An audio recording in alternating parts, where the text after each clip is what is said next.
The last page has been turned on my most recent read. I have just made my 5th cup of tea of the day because it's late enough that it's getting dark. And I am finally done for the week. Got a bank holiday to look forward to. And if you're listening to this on release day, happy 1st of May. Anyway, it's another week and another book. And as you know, I do like to talk about different genres. And this book is on a theme that I haven't talked about in well over a year. It's an actual facts 1980s rockstar romance. But not the sort you're used to today, that's for certain. This week I have picked up and read a few books, but mostly I have been working to clear my diary of outstanding book reviews and make sure that the website is summer ready, because I really do like to change things up a bit as the seasons change. There's nothing worse than seeing snowfall on the opening page of a website when it's beautifully sunny outside. With a few extra reading days this month, I am looking forward to some downtime, and I have already started to put the potentials in piles around my flat, just in time to spend the bank holiday weekends relaxing with bits of my TBR. This is a book I have been thinking about for a while, to be honest. It's a book that you're more likely to find on the shelves of an obscure second-hand bookshop than you are in Waterstones or another high street store. This book was originally published by Penguin as part of their Teen Plus range, in a time long before the publication of YA novels became mainstream. So here I am, no spoilers, opinion-filled as ever, and ready to roll, all of which means it's time for the latest episode of Being Bookish. Join me today as we talk about a teenage girl in London who simply can't get a break in Liz Berry's 1988 novel, Mel. I'm your host, Ray, self-confessed bookworm, introvert, hermit, long-term depression sufferer, and ex-coffee addict. Join me on my journey through my ever-growing to-be-read pile and enjoy the latest of my 100% spoiler-free book reviews.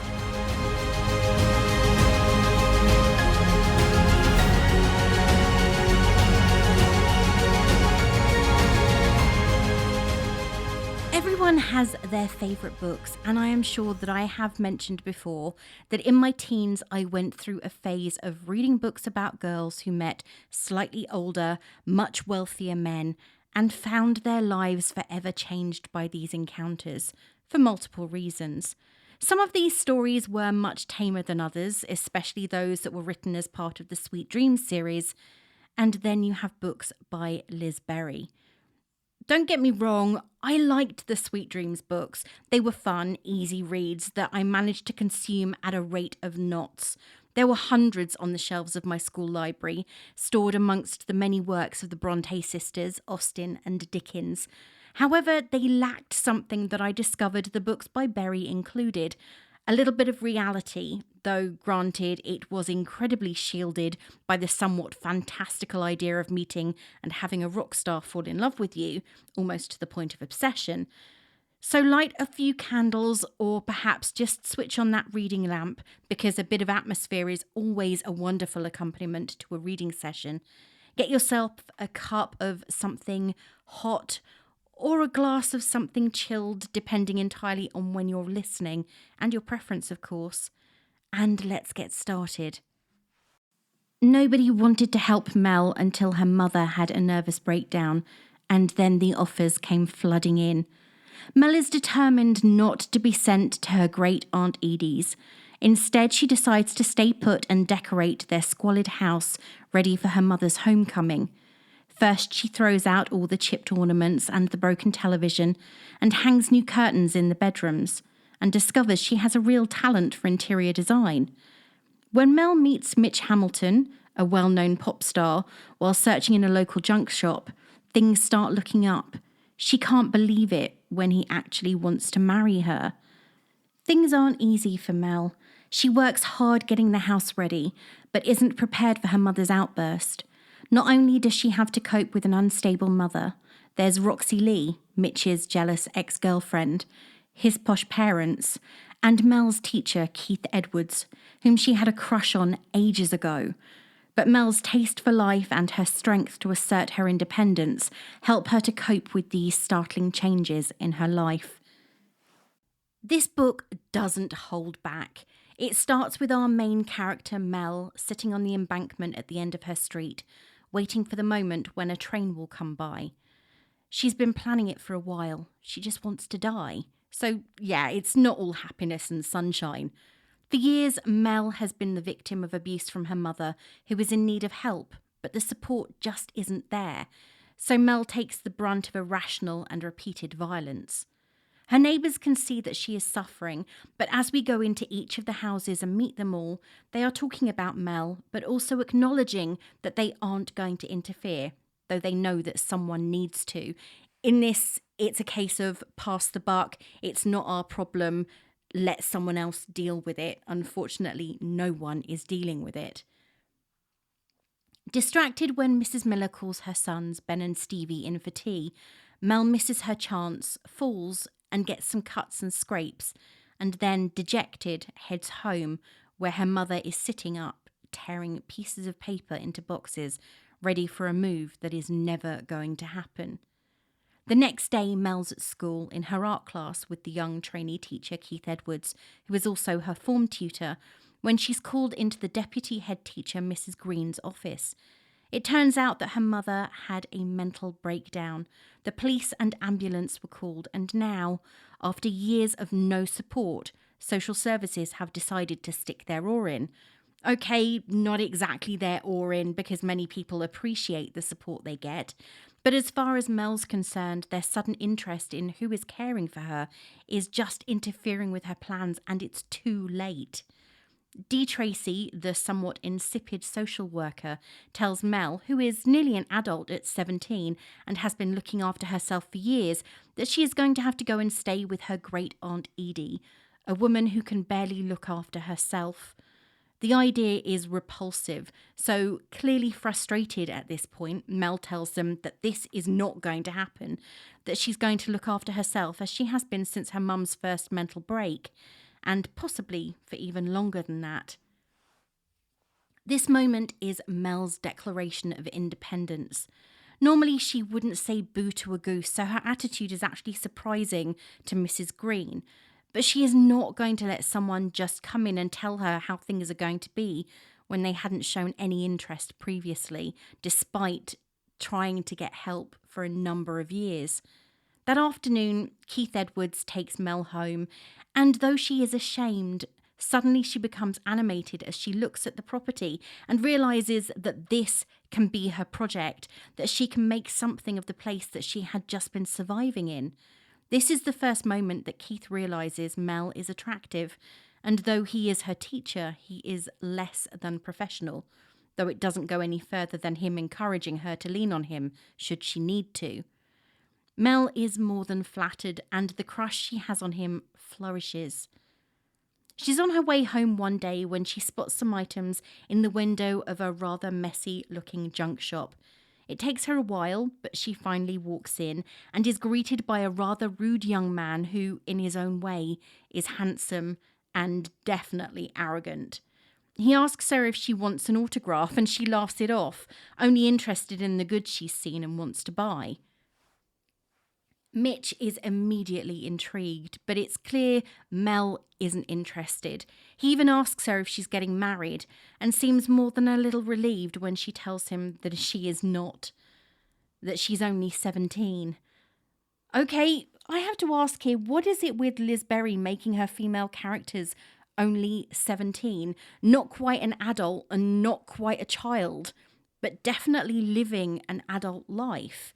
It seems to be a recurring theme, at least in the books that I've read so far. The shop starts becoming a regular venue for Mel. After suffering a few false starts in the house, she has finally managed to clear enough of the rooms of junk, with the help of people who previously wouldn't even stop to say hello to each other in the street. And she spots a chair. It seems the surprises in the junk shop are endless, and in the corner, this chair that she sees would just be perfect for the house, but it's far more than she can afford, until Lou, the 86-year-old owner of the shop, offers her an exchange. She has a chiffonier that she has no use for and doesn't even know what to do with. The deal is done, and the very next day, Mitch is at her door, looking a little less rough and ready and more designer casual. The exchanges go on like this for months. Mitch just turns up at her house and helps her with odd jobs, finishing a dresser, making kitchen cabinets, and sourcing a pine dining table. The weird conversation they have when she says that she can't afford it, and he says, "Oh, it's fine. It cost me a fiver. That's 20 pence a week." That's 25 weeks. More than half, well, almost half a year to pay off a table that cost a fiver. The value of money in this book, it really does strike you how much more things cost these days, yet the value of it hasn't changed. The list of Mitch's good deeds is pretty much endless. And then one day when Mel passes, the shop is shut.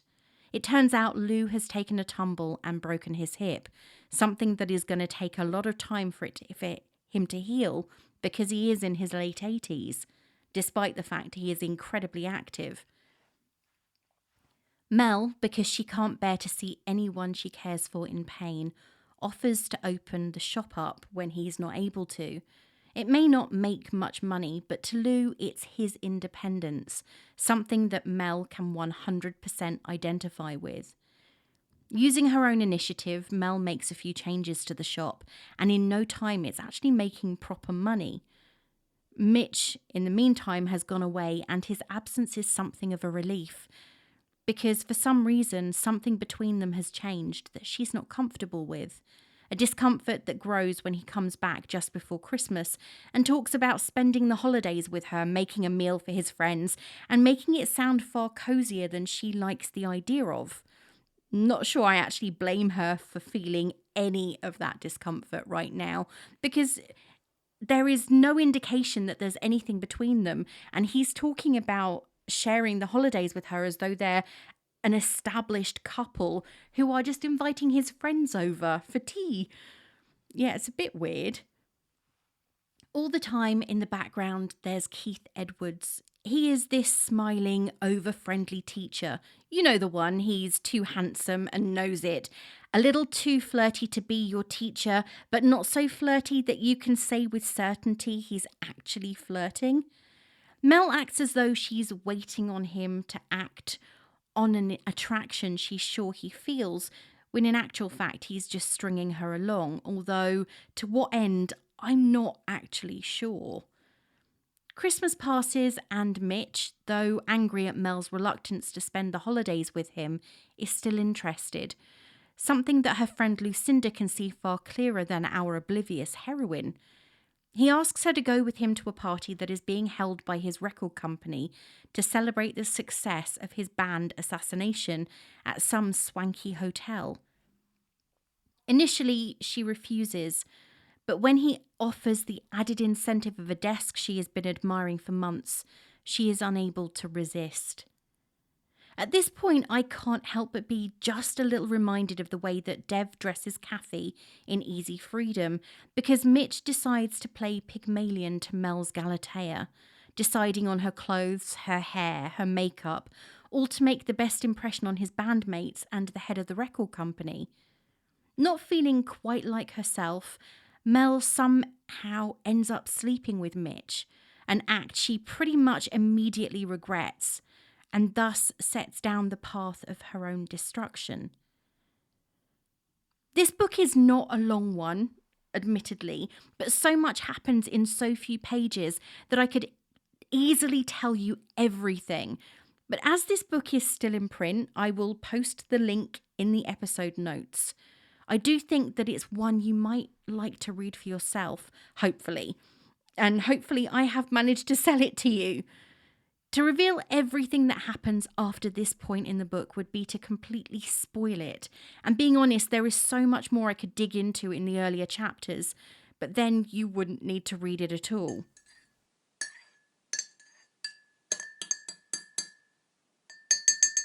Most of the books I've talked about over the last 5 months have been relatively new, But this week I have taken a trip back to my past.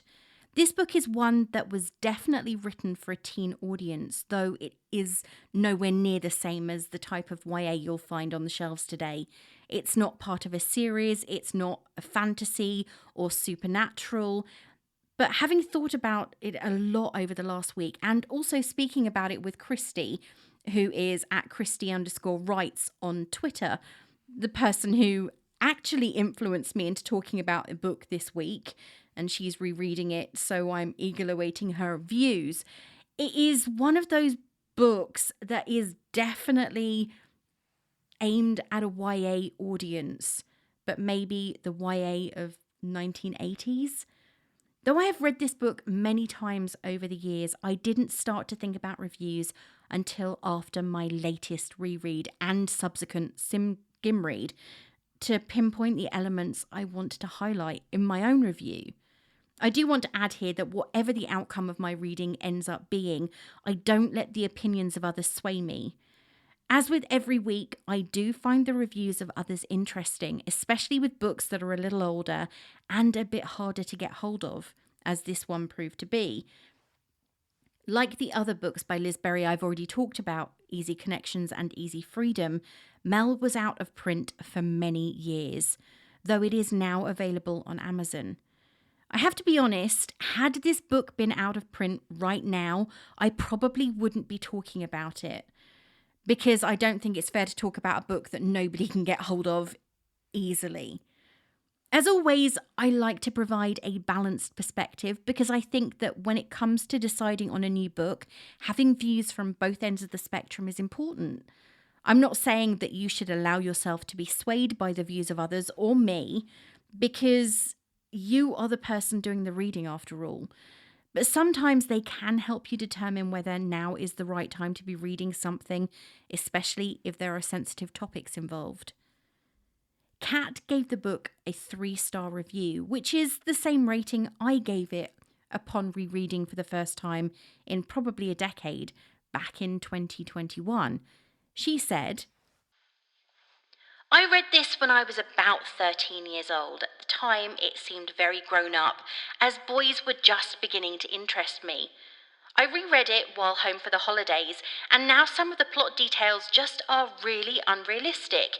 Even though teacher-student sexual relationships are much more common nowadays, it's still not a topic I would choose to introduce to a hormonal preteen, even if the MC does eventually wisen up.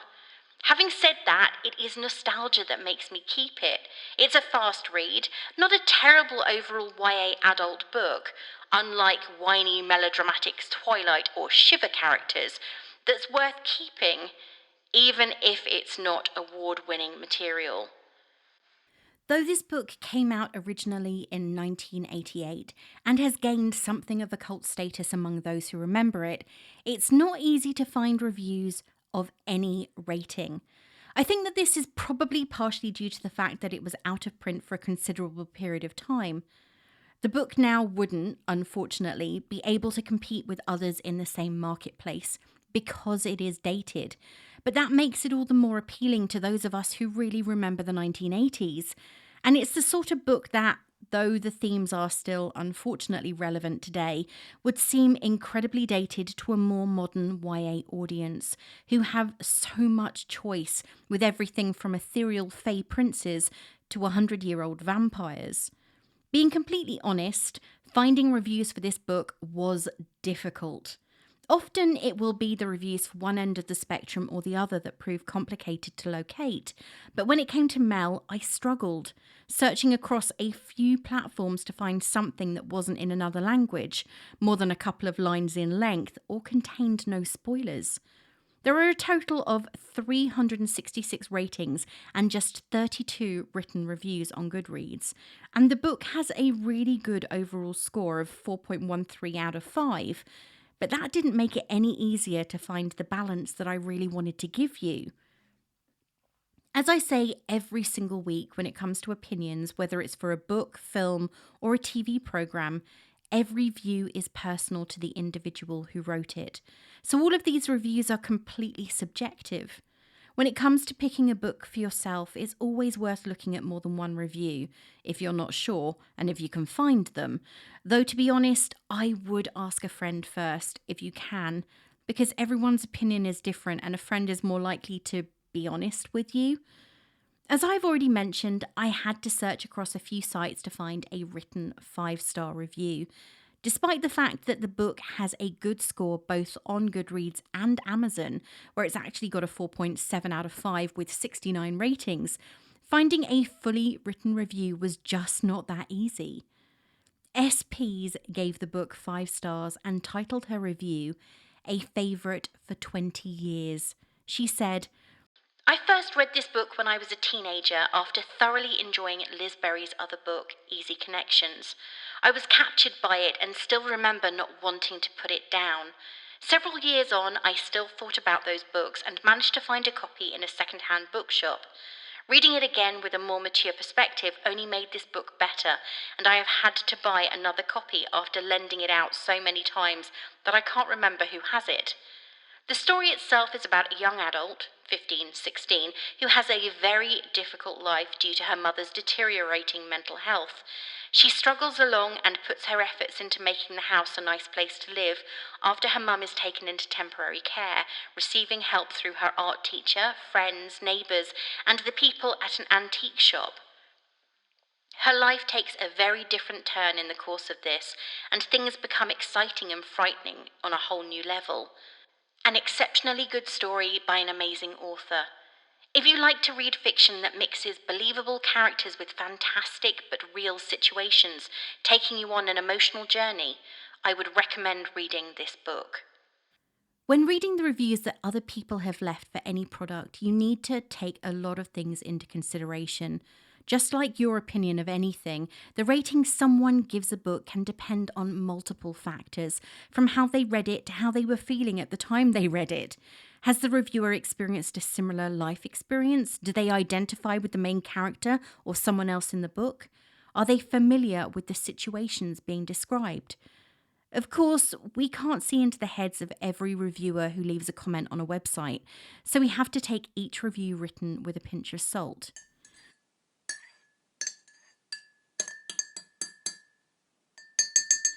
Anyway, now I've told you about other people's views, let's get down to it. Here are my thoughts on Mel by Liz Berry, completely spoiler free and, as ever, 100% honest.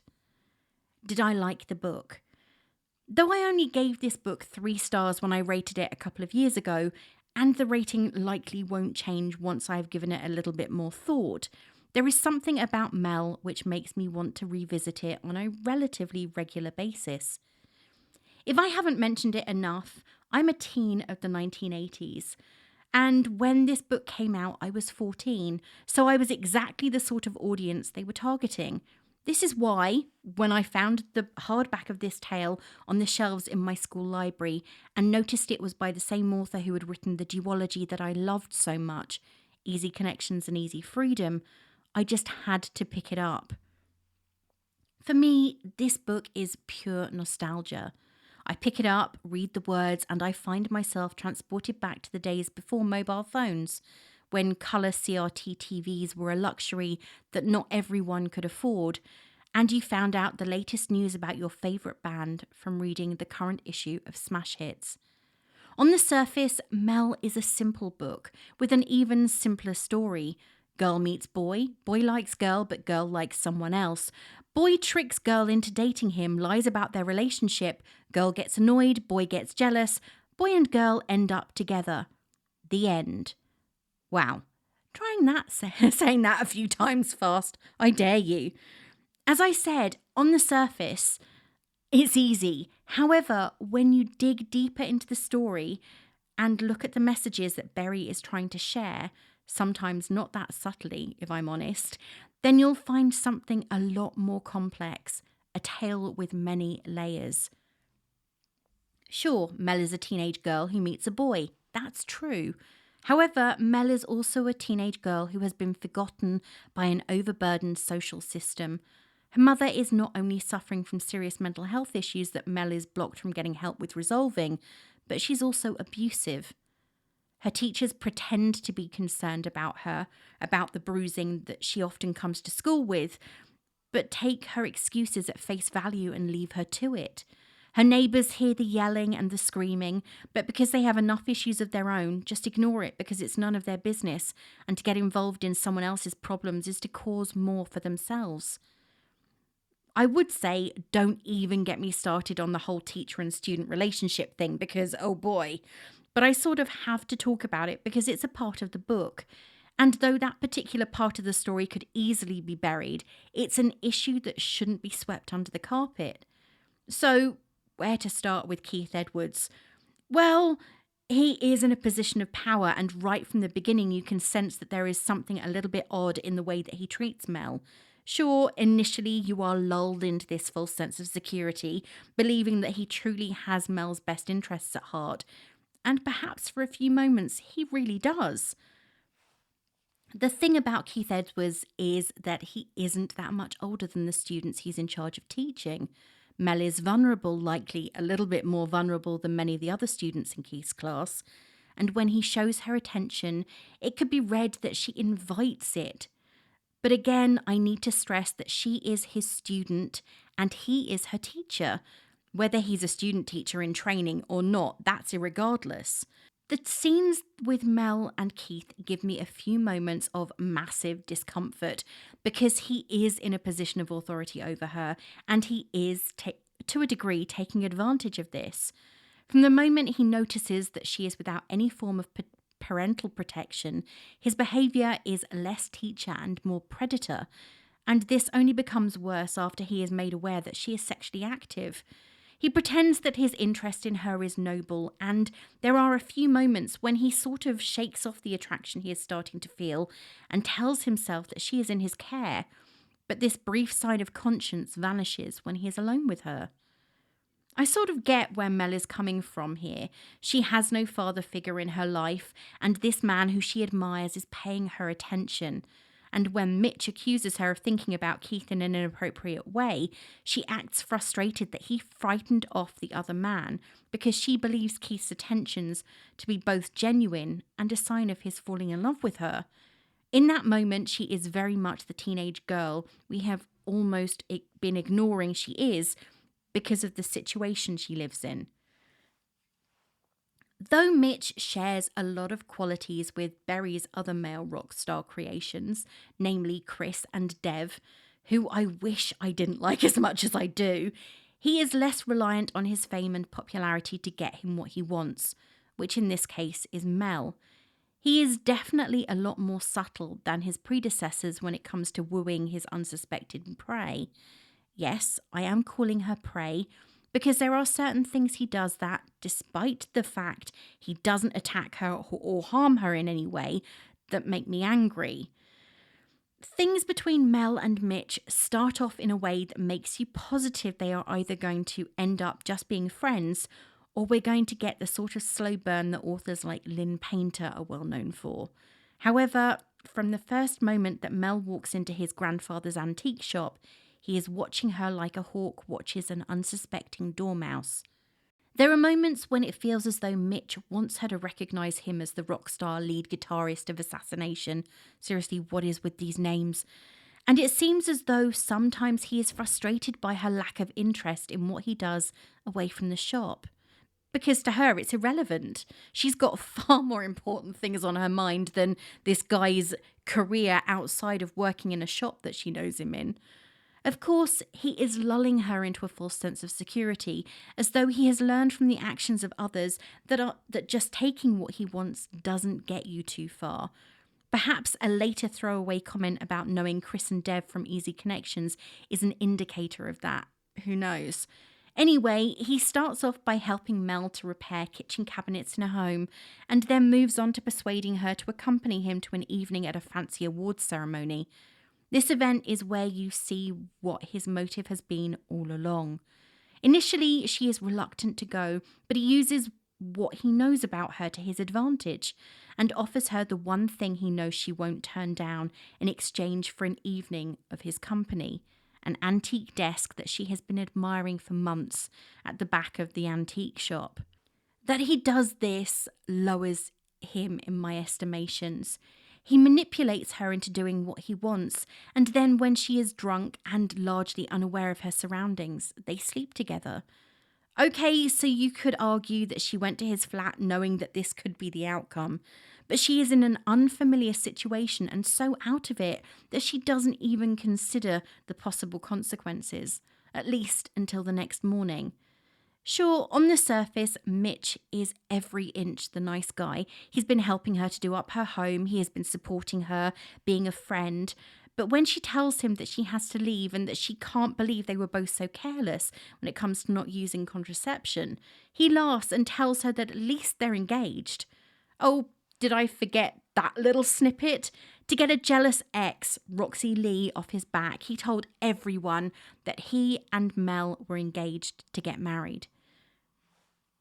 It's moments like these that give me an uncomfortable feeling and remind me very much of the moment at Ronnie Scott's in Easy Connections when a very drunk Dev tells everyone who will listen that Kathy is his fiancée and that she's pregnant, when she's actually on a date with Nick and totally unaware that she may well be carrying Dev's baby. Mitch is so dismissive of her concerns that he frustrates me. Until this point, I sort of root for the couple to really get together. And then the whole post-coital conversation takes place and he drops about 20 points in my estimations. You'll make me pregnant. He tightens his arms around her. Unexpectedly, he was laughing again. Great, we're engaged, aren't we? What are you worrying about? It's these statements from him, this dismissive, awful statement that make you question how genuine he is. Is she just someone he wants because she wasn't interested, or does he really care about her? There are so many dark and gritty themes that rear their somewhat ugly heads in Mel, including racism, specifically when Ben Miller, the son of her foster parents, is arrested by a police officer who believes he saw him lurking suspiciously. Neglect, both parental and social, parental in the case of Mel and her mother, and social in the case of Mel's mother and the state of the estate that she lives on, which is neglected by the council in favour of areas that are already well looked after. Liz Berry doesn't hold back when it comes to talking about subjects that can hit close to home, something she proved without a shadow of a doubt when she wrote Easy Connections, which includes rape, abuse, abortion, drug addiction and suicide. Though short, her books aren't ones that gloss over the nasty side of life. All that glitters is not gold. Wow, all of this to tell you whether I liked the book or not. Definitely go off on a tangent, though it is relevant. I guess that deep down I do like this book, though like is probably a very generic term when it comes to a story that covers so many sensitive subjects. To borrow a phrase from someone else, this book is small yet mighty. It's a short book at just 221 pages, but it definitely packs a punch when it comes to the plot. Will I read anything else by Liz Berry? When I was looking up this book, I kept on coming across another author called Liz Berry. These two are not to be confused, as the latter, Liz Berry, is a poet and was only 8 years old when Mel was released, so not even the target audience of the novel at the time. There are a few more books by Berry that I would like to read. Janie Addams, who features as little more than a cameo in Easy Freedom, has a series of 4 stories. They're kind of her origin. Unfortunately, getting hold of them is proving to be pretty much impossible. They are out of print, not available on Kindle, and even availability on eBay is non-existent. Liz Berry has also written another novel called The China Garden, which looks to be a combination of magic and romance.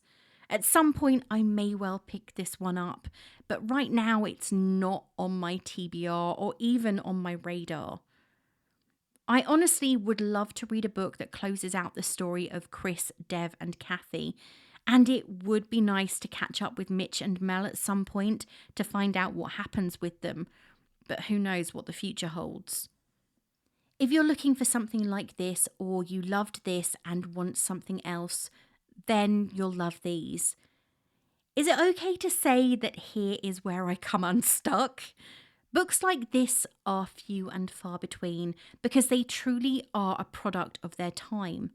I guess I should recommend the easy duology of Easy Connections and Easy Freedom, which I have talked about previously, and I will post a link to that episode below, because they're indirectly mentioned in Mel, and I mean really indirectly. But when it comes to other teen romances that fit this mould, I can honestly say I'm not sure they really exist. The format of YA novels has changed so much since the 1980s that I don't know if these would even get a look in if they were placed on shelves today.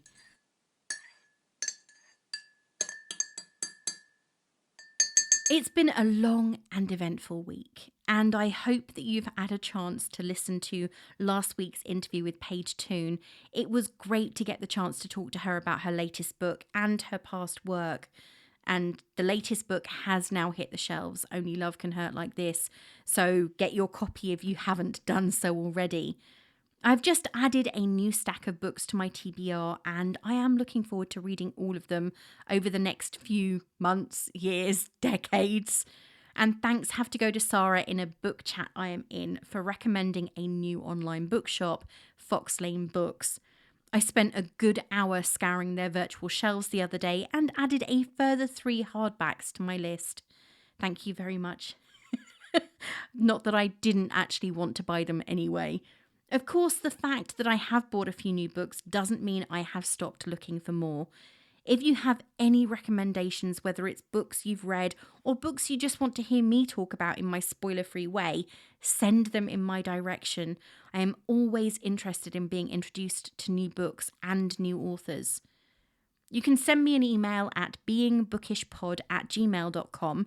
Yes, I did update my email address. Or DM me on Twitter or Instagram, and I will be sure to check out your recommendations. Don't forget, if you want to hear about new releases and other books I've read and keep up with my reviews, you can sign up for my newsletter on my website, beingbookish.co.uk. Well, that's it for this week, and thank you so much for listening. If you like what you hear, why not share it with your friends and family, and please post a star rating on Apple Podcasts, Spotify, or any of the other podcatchers where you listen. Reviews really do help. You can follow me on Twitter at being_bookish and on Instagram at beingbookishpod, or you can check out my website, beingbookish.co.uk. Well, I've got a lot to get ready for next week and a book to decide upon. So until next time, this is me saying farewell.